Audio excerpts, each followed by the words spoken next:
Stacy Smart. Stacy Smart, 52, lived near the Pine Cove Marina by Lewiston Lake in Lewiston, California, with her boyfriend Tony Brand. In October of 2016, in the weeks leading up to Halloween, Stacy's mother tried calling Stacy several times, but there was no answer. The home phone had been disconnected. Halloween came and went, but Stacy's family still hadn't heard from her. Stacy usually celebrated Halloween with her family at her daughter's house, Nicole Santos. When she didn't show up at her daughter's home that night, Nicole went looking for her the next day. She got in touch with her mother's friends, but they hadn't seen her in weeks. On November 2nd, 2016, the family reported her missing to the Trinity County Sheriff's Office. Stacy's family last heard from her before Halloween, but they hadn't actually seen her since October 12th, when she was at home with her boyfriend. Her boyfriend, Tony, was one of the last people to see her. They both were last seen at a neighbor's birthday party on October 15th. After the party, one of the neighbors had apparently seen Stacy and Tony fighting. A month before she had gone missing, Stacy had called her mother and told her that Tony was cheating on her. The two would reportedly patch things up later on. The family tried to get a hold of Tony, but they weren't able to get in touch with him until the 8th of November, almost a week after Stacy was reported missing. When the family questioned Tony, he merely claimed that Stacy had left and he didn't know where she was. The family decided to contact people that had regular contact with Tony and Stacy. One claimed that Tony had told him that Stacy had moved out 2 weeks prior, and another person said that Tony had told him that Stacy had gotten violent and he had to make her move. When Stacy's daughter and son-in-law inquired again, Tony changed his story. He said that Stacy had been back to his house several times and had left behind several notes. When Nicole asked if she could see the notes, Tony said that he didn't know where the notes were.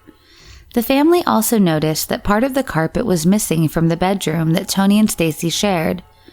Tony said that he and Stacy had cut out a piece to make a nice entry to the master bedroom, and he had made a design there with pieces of carpet.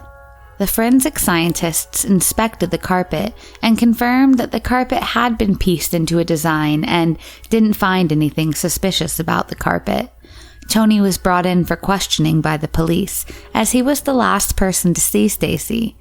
He again claimed that she had just left, and that she had done it before, and that's why he didn't find it particularly troubling.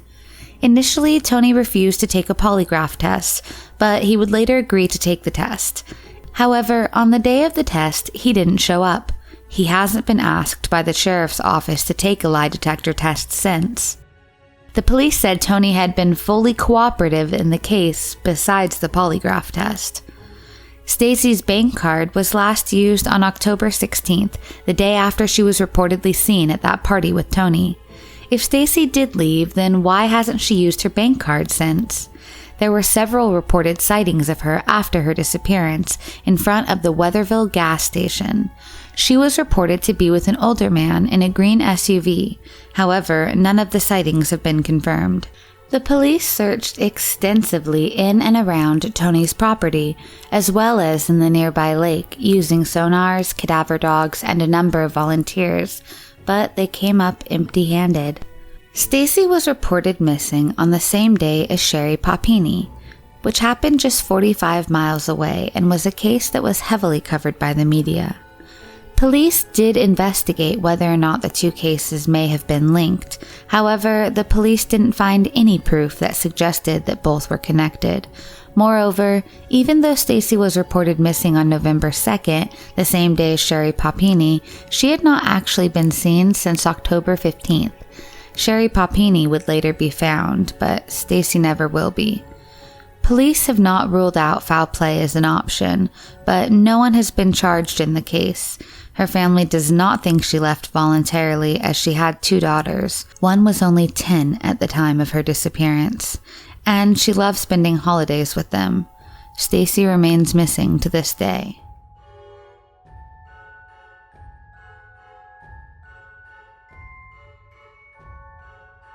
Shaun Ritchie.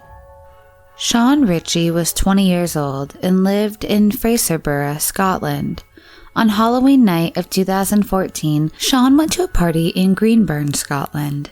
He and 7 friends traveled via a van to a remote farmhouse in the greenhouse area of the countryside near Stricken. At some point, something happened at the party. It's not clear exactly what, and Shaun and his friends began running out and split into 2 groups. Each group thought that Shaun was with the other. His friends reached home that night, but Shaun never did. When Shaun did not arrive home the following day, his family reported him missing. The police conducted one of the largest searches in Scotland's history. Thousands of man-hours were spent combing the nearby area as detectives drafted in soil experts, psychological profilers, dogs, divers, and helicopters. Bogs, gorse bushes, ponds, and woods made the search extremely difficult. The police had ground-penetrating radar, and they had found stuff in the bogs, tiny little artifacts and loads of animal bones, but no trace of Shaun. A few days later, some of Shaun's clothing and belongings were discovered close to the farmhouse in a boggy area, but that was the last evidence ever found. Nothing would ever turn up after that. Police would soon learn that on that day, 2 emergency calls were made to emergency services from the Greenburn area. One call was made requesting for help, and the second call was made canceling the requested help. No one knows who made the calls or why. Shaun's father, Charlie, believes that he was likely taken by someone and murdered. Charlie doesn't believe Shaun is alive. Even if he was not taken by someone, the temperature that night had dipped below 0 degrees Celsius, and with the minimal clothing he had on, he would not have survived the conditions. None of Shaun's friends have ever spoken publicly about what happened that day and remain quiet. Shaun's father said in a newspaper interview that he knew the party was attended by, quote, unsavory characters, but again, who they are and their relationship to Shaun is unclear. Police have not ruled out foul play, but have said that there is no evidence suggesting that Shaun had been attacked or murdered. Shaun remains missing to this day.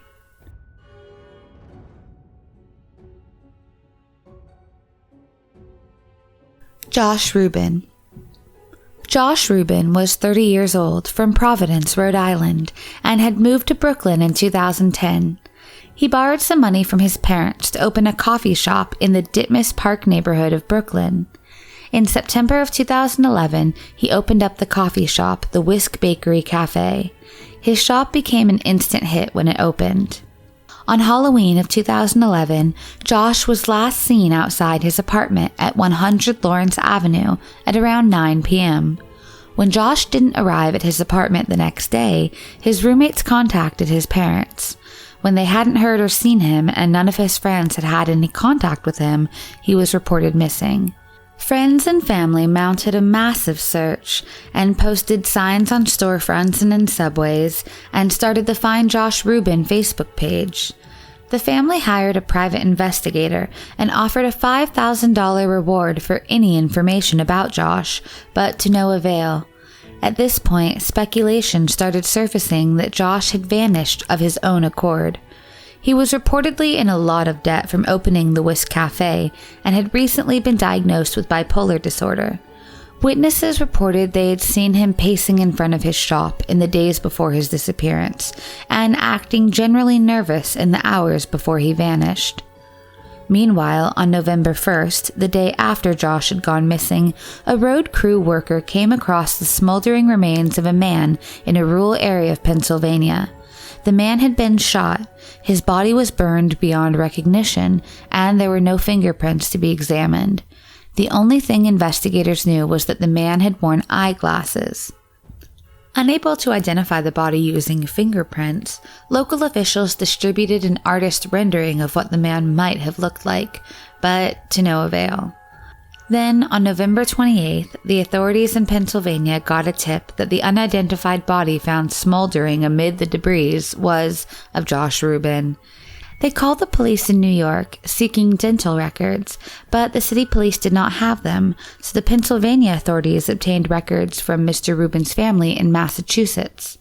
On the 21st of December, with the help of DNA testing and dental records, the smoldering body of the man who had been fatally shot, set on fire, and then dumped on the side of the road was finally identified as Josh Rubin. Police believe that Josh had been killed somewhere else and his body dumped there. Investigators reviewed Rubin's credit cards and discovered that they had been used the day after his murder at Woodbury Commons, a popular luxury outlet in Orange County, New York. In March, Pennsylvania prosecutors released the photos of the two men who had used Josh's credit cards the day before his body was discovered. Police believe these men are very likely involved in the murder of Josh. However, even though the photos were of high quality, the men in the photos have yet to be identified. There have been no leads since, and the case remains unsolved.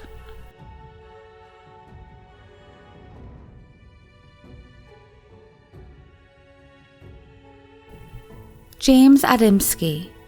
James Adamski was 18 years old and lived with his family on View Court in Cheektowaga in Erie County, New York. On October 30th, 1982, James dressed up in a costume that he called the American Gigolo look.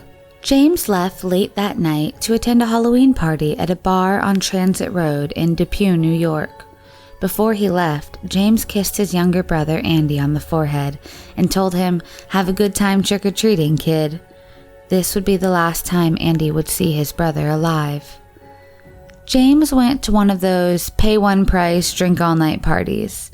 He left the bar early on Halloween morning, walking towards his home about 2 miles away. He had a few drinks before he left the bar with the girl on foot. He was last seen walking alone along Transit Road near Broadway around 3:30 a.m. When James didn't come home that morning, his mother started to get worried. James was respectful of his parents and would never have stayed away all night without telling them. James was reported missing to the police. An extensive search was conducted involving Lancaster Town Police, volunteers, and firefighters. Weeks went by without any sign of James. Then, on December 26, 1982, 4 miles from where James was last seen alive, a couple of rabbit hunters found his body under leaves and twigs in a wooded area west of Ransom Road. James was still wearing his American Gigolo costume. An autopsy revealed that he had numerous wounds on his forehead. He had most likely been beaten to death with a blunt object by one or multiple people. The killer or killers had made an effort to hide the body.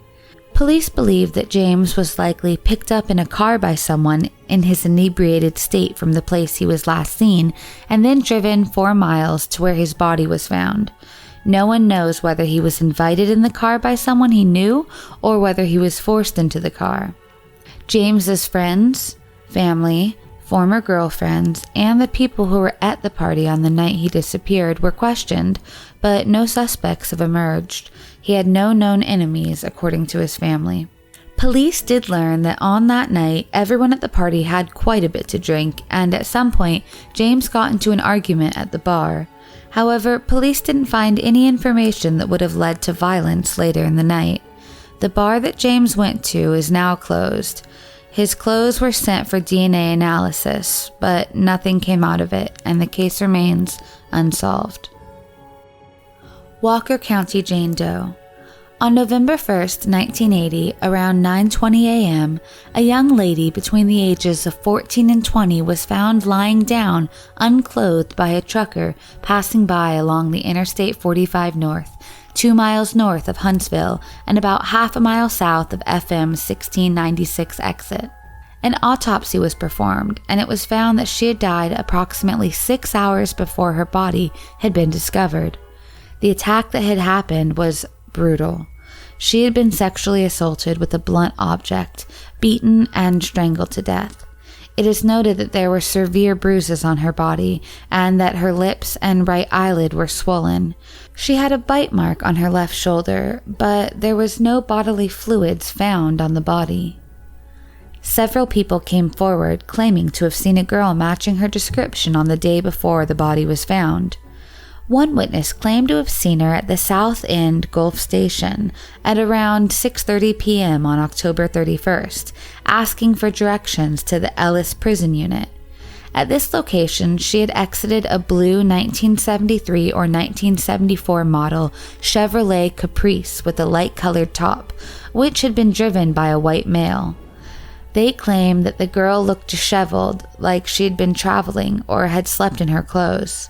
She had been wearing blue jeans and a yellow pullover sweater with large pockets, and she was carrying a pair of high-heeled sandals.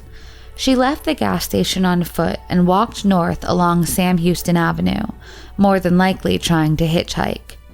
That same girl was then later seen at the Hitch and Post truck stop alongside I-45, where she again requested directions to the Ellis prison unit, claiming a friend was waiting for her at this location. In response, a waitress drew a map providing directions to the prison farm, which she then handed to the girl. The waitress asked where she was from, and she informed her that she was from either Arkansas Pass or the Rockport area. When she was questioned about her age, she claimed to be 19 years old. The waitress asked if her parents knew where she was, to which the girl replied, "Who cares?" Both sightings have not been confirmed. The Ellis prison unit was 14 miles away from where the body was found. The police passed around a photo of the girl to the inmates and employees at the Ellis prison unit. However, no one was able to identify her. Police also asked law enforcement and people around Rockport and Arkansas Pass, but with no luck. There was speculation that Henry Lee Lucas was responsible for her murder. However, investigators were unable to make a match between the bite mark on her left shoulder and his dental reconstruction. On January 16, 1981, Walker County Jane Doe was buried in the Adamski's addition at Oakwood Cemetery. She is buried beneath a tombstone donated by Morris Memorials. In 1999, her remains were exhumed in order to conduct further forensic examination of her remains, including obtaining a DNA sample from her body. In November of 2015, the case was officially reopened by the Walker County Sheriff's Office. The Walker County Jane Doe is described as being a white female and is believed to be between 14 and 18 years old. She was between the height of 5 foot to 5 foot 6 inches and weighed around 105 to 120 pounds. She had hazel eyes with light brown hair that was approximately 10 inches long. Her ears were pierced but did not have earrings in them. The girl had a 1.5-inch scar across the end of her right eyebrow. When her body was found, her toenails were painted pink and her fingernails weren't painted at all. The only thing she was wearing was a rectangular-shaped pendant with a smoky blue glass stone on a thin gold chain around her neck. The necklace was lost and never photographed. There was no clothing found, but a pair of red leather sandals was found at the scene. In December of 2015, a brother and sister shared a photo from the 1980s of a white female, aged approximately 14 years old and 5 feet 4 inches in height, and whose other physical characteristics also closely matched those of the Walker County Jane Doe. The siblings had encountered this girl at a motel in Beeville, Texas, in the summer of 1980. They recall that she may have lived with a couple at the time the image was taken, and that she had expressed her wishes to meet a friend from Sugar Land Prison. The girl was named Kathleen with a C or a K, and claimed to have been a runaway from Corpus Christi. However, it is currently unknown if she has any relevance to the Walker County Jane Doe case.